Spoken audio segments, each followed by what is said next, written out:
nome é Conceição França, eu nasci no interior da Bahia, numa cidade chamada Conceição do Almeida, e vim para São Paulo aos 11 anos, de idade. A minha vinda para São Paulo se deu pelo fato de que na minha cidade não tinha escola pública, né, gratuita, para que a gente pudesse estudar. Só tinha até o 4º ano, isso eu estou falando de 1976, no interior da Bahia.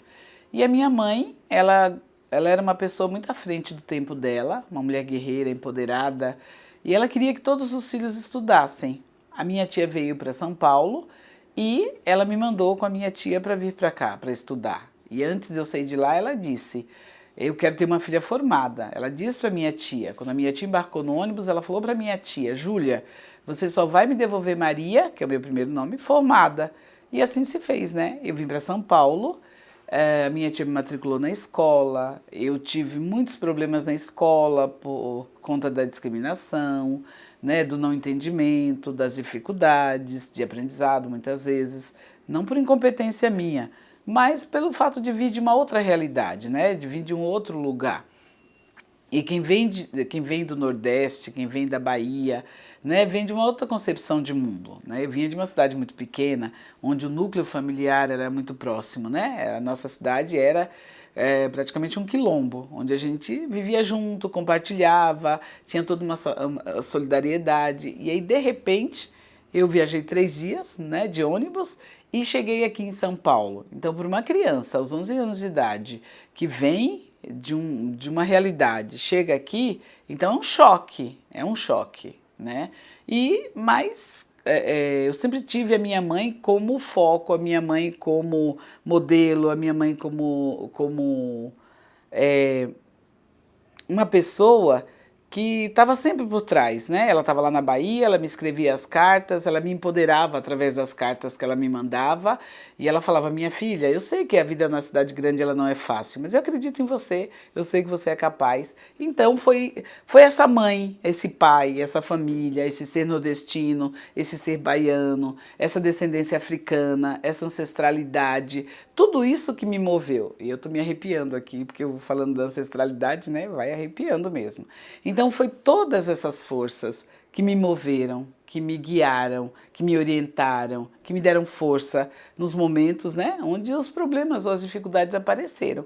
Mas eu vim, eu estudei. Hoje eu sou professora da rede pública municipal, trabalho na prefeitura, na Zona Leste. Eu trabalho há 31 anos, né, já, sempre na favela, porque é lá que eu quero estar, porque é lá que tem os meninos que eu quero também, assim como eu, empoderar. São os meninos e meninas, né, que eu quero estar junto, que eu quero passar um pouco da minha história, que eu quero trabalhar, que eu quero orientar, que eu quero mostrar, assim como foi mostrado para mim, né, que a educação é o nosso... é o meio da gente galgar, né, da gente conseguir alcançar algumas coisas na vida, né, de nos reconhecermos, né, essa educação também que nos ajuda enquanto positivar essa identidade. Então é por isso que eu estou lá, estou trabalhando com os meninos e meninas, né, e meu trabalho todo, a vida toda nesses 31 anos foi pautado sempre com esse olhar, com essa questão. E a questão africana, ela está muito presente desde 90, né, que eu trabalho, que assim, a África está presente na minha sala de aula, né, a cultura negra está presente na minha sala de aula, né, o meu olhar está direcionado sempre com essa questão do currículo, a gente está sempre casando, está sempre trazendo essas questões, empoderando mesmo, mostrando para essas crianças que a gente tem sim que se orgulhar desta África, que a gente tem sim que se orgulhar, né, desses nossos antepassados. Então, em 88 eu passo a lecionar. O que acontece? Passo a lecionar, vou para a sala de aula e foi uma das melhores coisas que eu fiz, né? Que eu fiz e que eu faço na minha vida.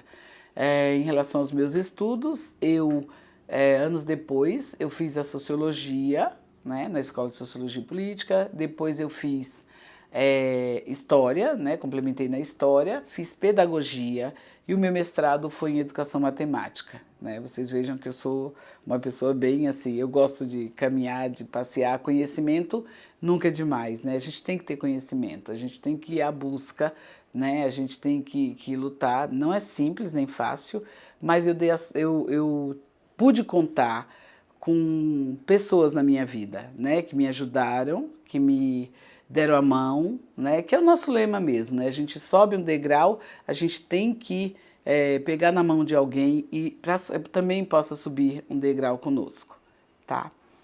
Na década de 90, nós íamos de escola em escola perguntando para as pessoas se as pessoas queriam história e cultura africana na escola, né? Então, porque ele já sempre trabalhou, né? Sempre fez, ele sempre foi um estudioso e eu ia com ele, eu conhecia as pessoas, perguntava, vocês querem que a gente vá lá? Então a gente saía com reto projetor, umas imagens e a gente ia dar. Olha que coisa linda, né? Na década de 90, muito antes da lei, né? A lei vem de 2003, mas isso é uma luta do movimento, né? A militância é isso, né? É a gente, cada um do seu jeito, cada um do seu modo, e trazendo, né? E conquistando, e discutindo. Não dá para dizer assim, professor, não dá para dizer não sei fazer, mas tem que ir em busca, forma parceria, chama as pessoas, né? Esse empoderamento também é empoderamento dos professores. E assim, professores negros, professores brancos, enfim, aqui não é uma questão só étnica, né? Mas é a questão da importância desses meninos e meninas, deles terem essa história contada, né? É uma outra versão da história. A vida inteira nós tivemos um currículo eurocêntrico, né?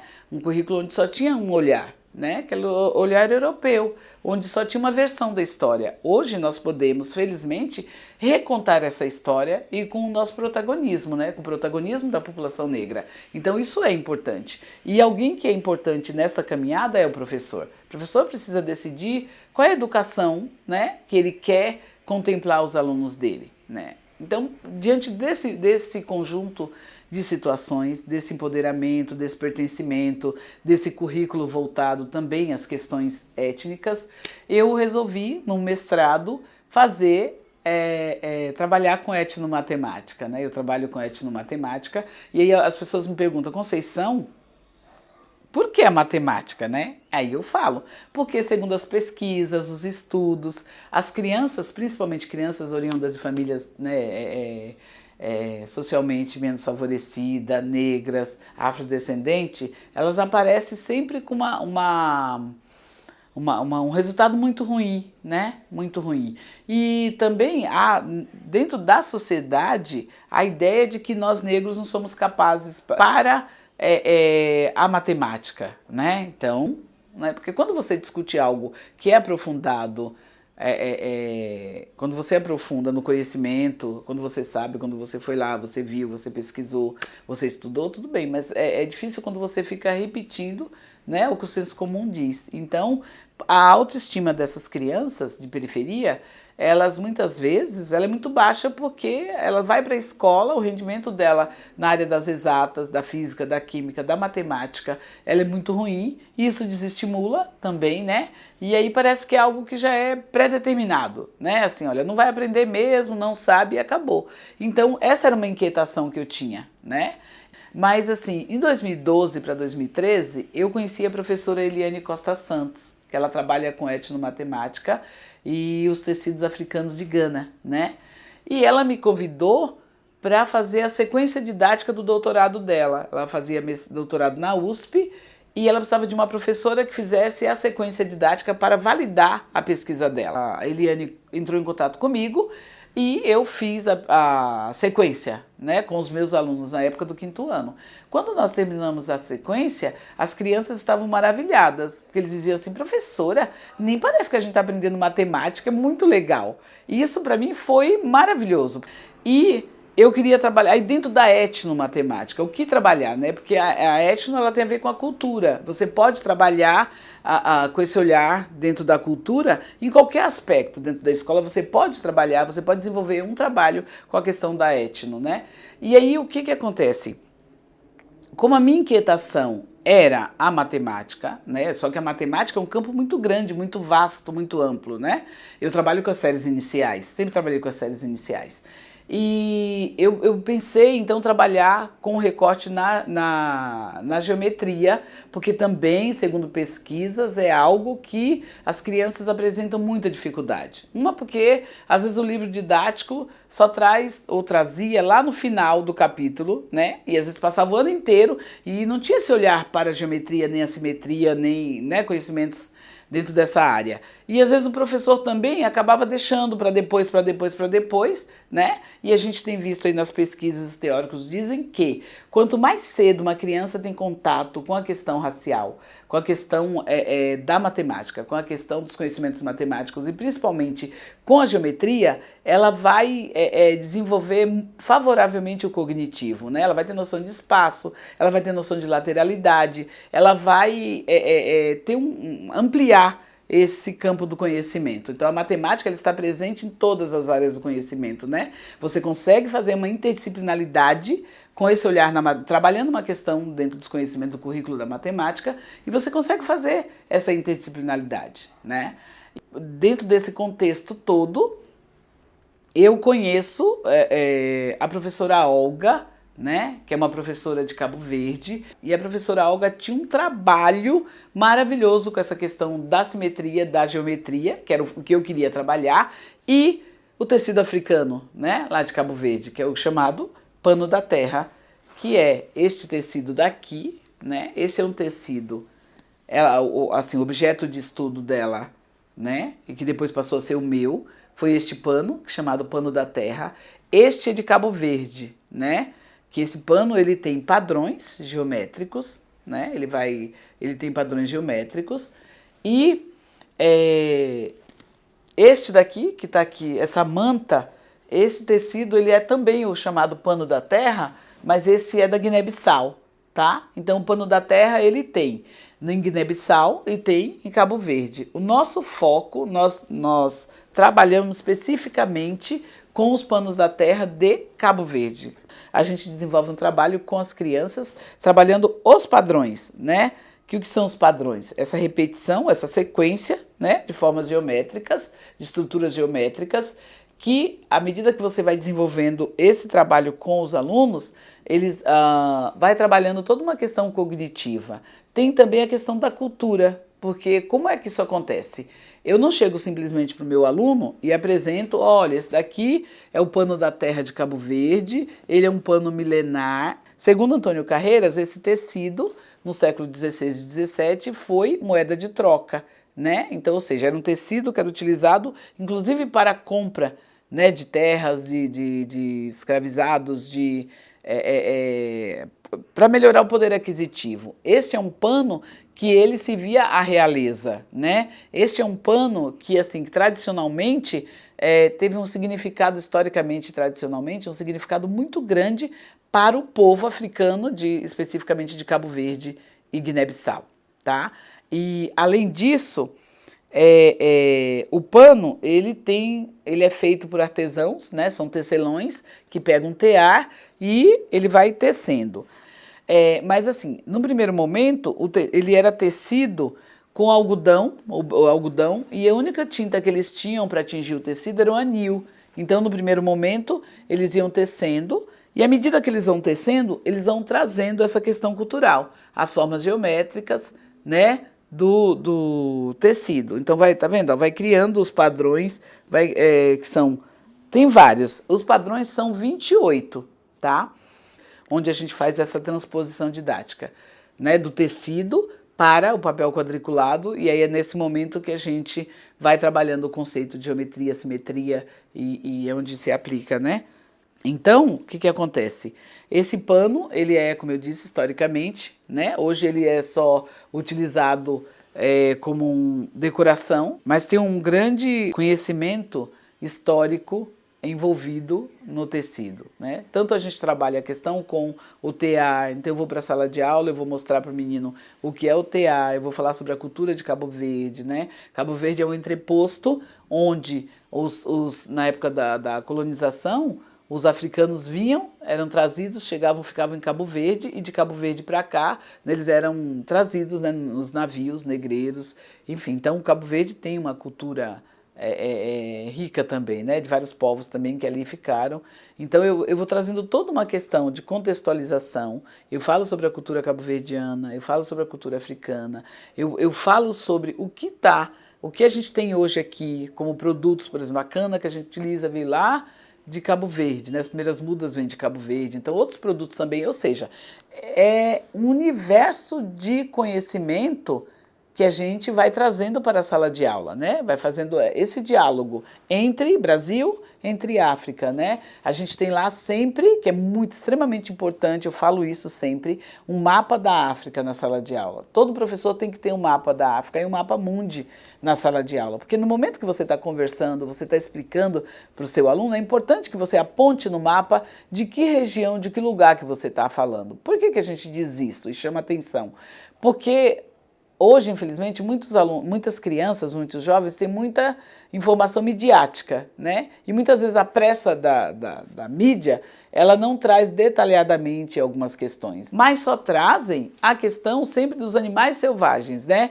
Como se não tivesse aquela África, aquele continente africano, ele não trouxesse tantas outras informações que é importante que eu trabalhe. Por que, professora, que é importante eu trabalhar essas questões de conhecimento cultural africano? Porque é o meu antepassado, porque é o povo que me deu origem, é o povo, né, que eu tenho que ter essa referência. A minha herança histórica cultural, ela é uma herança histórica cultural africana. Então eu preciso conhecer, né? Eu vou falar. Tem momentos que a gente até se volta à questão do escravismo criminoso, como diz o professor Henrique Cunha, né? Mas assim, a gente também, o importante hoje, enquanto professor, enquanto sala de aula, enquanto conhecimento, enquanto essa diversidade que nós temos em sala de aula, é também ouvir esse aluno, tá, professor? Quando você for fazer a sua aula, seja qualquer assunto que você vá tratar com os seus alunos, faça antes uma roda de conversa, né? Traz os meninos para este assunto, traz, por exemplo, uma fotografia daquilo que você quer trabalhar, né? Traz um objeto que aguce a curiosidade, questiona, de onde você acha que é esse objeto? De onde veio isso? Né? Isso te leva a alguma informação, eu tenho certeza absoluta que você vai se surpreender com o que as crianças e os jovens vão falar. Porque ou tem em casa, ou já viu em algum lugar, ou tem conhecimento, ou vai fazer uma referência de um filme, porque os jovens são muito antenados, né? E a gente precisa mudar essa educação, né? A gente tem que ser uma educação mais dinâmica, né? No sentido de movimentação. Né? Não uma educação aquela que eu só vou pegar o livro, eu só vou ler. O livro didático ele é importante, ele também traz conhecimento, mas nós, enquanto professores, a gente precisa aguçar esses meninos para que eles sejam protagonistas do próprio conhecimento, né? Eles precisam pesquisar, eles precisam se interessar, eles precisam entender que eles fazem parte deste contexto educacional. Então, quando a gente parte para o tecido africano, né? Porque para fazer esse link com a cultura africana, para trazer essa matemática, para mostrar que essa matemática que a sociedade diz que nós não sabemos, que nós não temos conhecimentos, que nós não aprendemos, ela tem uma base africana, né? Ela tem uma grande base africana. Muitos dos conhecimentos matemáticos que nós usamos hoje, ela vem dessa questão, né? Desse conhecimento desse povo milenarmente, né? Que já se comunicava com outros povos, né? Que já tinham um conhecimento ímpar, que esse conhecimento ele vem para a mineração no Brasil, esse conhecimento ele vem para a agricultura no Brasil, ele vem para a escrita, né? Quando a gente vai falar das revoltas. Então, grande parte do material produzido, né, material escrito produzido nas revoltas que a gente teve no Brasil inteiro, né, teve a participação do povo negro, sim, e teve a colaboração, né, e tudo isso é importante, que aquele menino e menina, que eles escutem isso, né, que os alunos, educandos, os jovens escutem para eles se sentirem empoderados.